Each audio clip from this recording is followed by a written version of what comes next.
It's been a while, hasn't it? Well, I'm back and better than ever. One could say that I've transitioned from an old me to a new me. Well, if you read the title of the video, I guess you know where this is going. The number of scientists that don't know what a fempenis is absolutely staggering. Researching for this video really put in perspective how backward the scientific field still is. I am lucky that I won't have to go through this dark world of so-called science alone. I have with me the friend of the channel, my comrade Neville, who is smarter than me and can help guide me through these confusing science words. Well, it's absolutely thrilling to be here, Norm. I'm glad to be back. I'm very happy that you brought me in on this project because I've had a lot of experience as such with these kind of dark scientists and all these bigots in the science department who are quite frankly very transphobic. Yeah, I mean, it's awful that you had to go through that, but at least now you're able to share your trans experience with our viewers. All right, let's get something medically straight or gay. You do not have to medically transition to be trans. That's just a fact. It's a fact of life. Despite what you may hear from the alt-right and so on, there's actually more to transitioning than transitioning itself. So this can be hard to comprehend, but it's a case of even these so-called medical doctors themselves don't truly comprehend what's happening here. So a trans medicalist is like basically a transphobe doctor that does not believe or listen to people's trans experiences. Yeah, that's pretty much a nail in the coffin there, Norm. It's a case of they want to keep medicine in the dark ages. So in the current year, 2020, it's up for doctors to finally learn to accept people with different medical experiences. To make matters worse, they often spread backwards beliefs to the public, and you only need to go onto like an internet message board to have a look at these gendered arguments. It's just baffling. Well, we've all heard, and trigger warning here, the two gender argument. I mean, now anyone who knows anything about gender knows that things are way more complicated than just some binary. Like, there's this little wrench in the two gender Nazi argument. It's called intersex, folks. Like, look it up. And clearly, gender can be more than binary.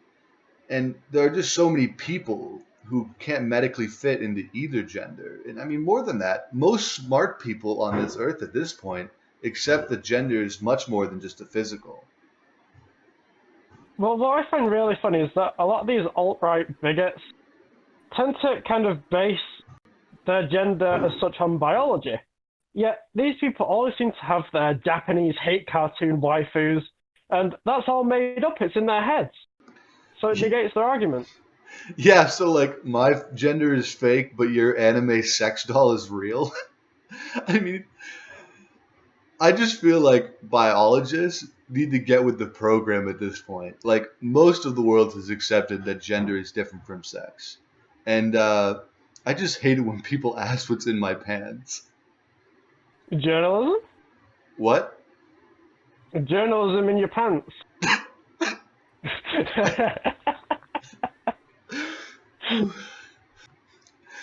I mean, at some point, it's hard not to laugh at these sea lions. Like they're always asked the same dumb questions. I doubt that they ever even listen to our answers.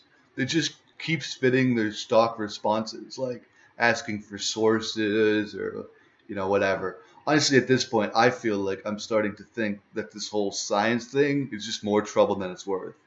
I mean, people just use this phony science as an excuse to be bigots. I mean, what's the point?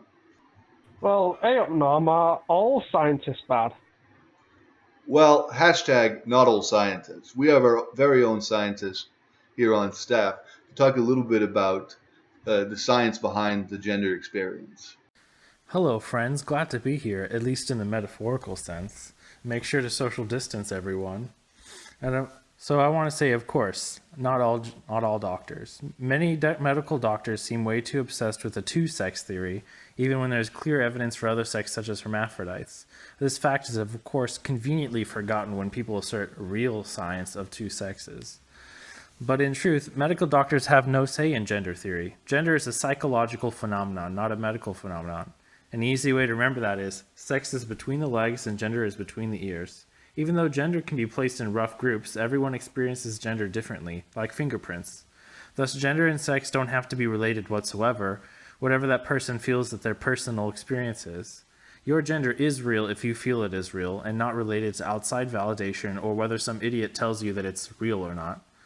And speaking of gender experiences, I hear Neville has a fascinating story.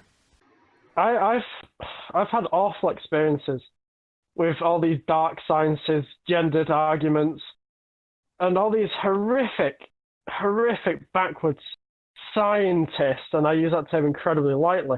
Back at school, I was forced to take a biology class. Obviously, we know how hateful and gendered these classes are and how they propagate the two-gender myth. Yeah, So, honestly. obviously, being in this class was, to put it frankly, hell. We had this teacher who went by Mr. Smith, and it's really hard to talk about. I'm so sorry. I remember sitting there in the class, and he give us the biology textbook, and we'd have to read about how there's only two genders. You know how hard that is. I challenge him. It's okay, I comrade. challenge him. I tell him he's wrong. It's gonna be okay. I tell him he's wrong. And I tell them that I'm a non-gender. And the whole last thing It's gonna be okay, comrade. it was so hard. It's okay. Real journalists We need cry. to end dark science. We need to end this gendered science once and for all. Children should be taking gender studies, not they?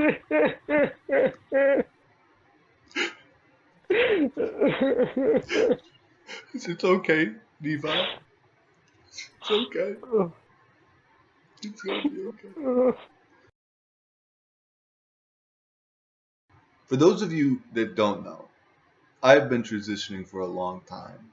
My transition's, a very difficult one to talk about because it involves more than a medical transition. It involves a rediscovery of my internal soul.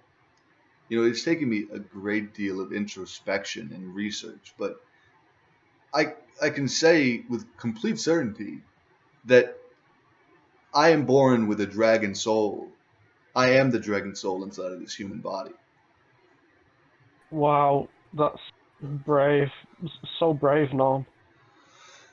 Now I know, for some, this could be hard to believe, but my soul glows a bright burning pearlescent that gleams and reflects with the intensity of dragon fire.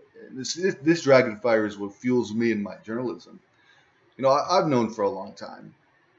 Most of my life, I've had phantom wings. I mean, I'll be walking around and people will sort of walk around my phantom wings. I also have like these dragon characteristics. Yeah, but before you even told me that you identified as a dragon, you have a dragon soul, I always kind of felt that you had that dragon identity. Yeah, the thing that's so sad is that the medical community has kind of shunned me for this.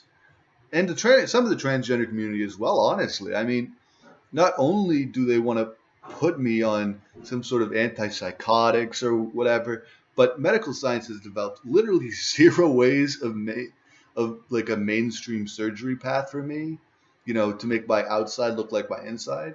Like many people with the trans experience, I face, kind of an uphill battle here.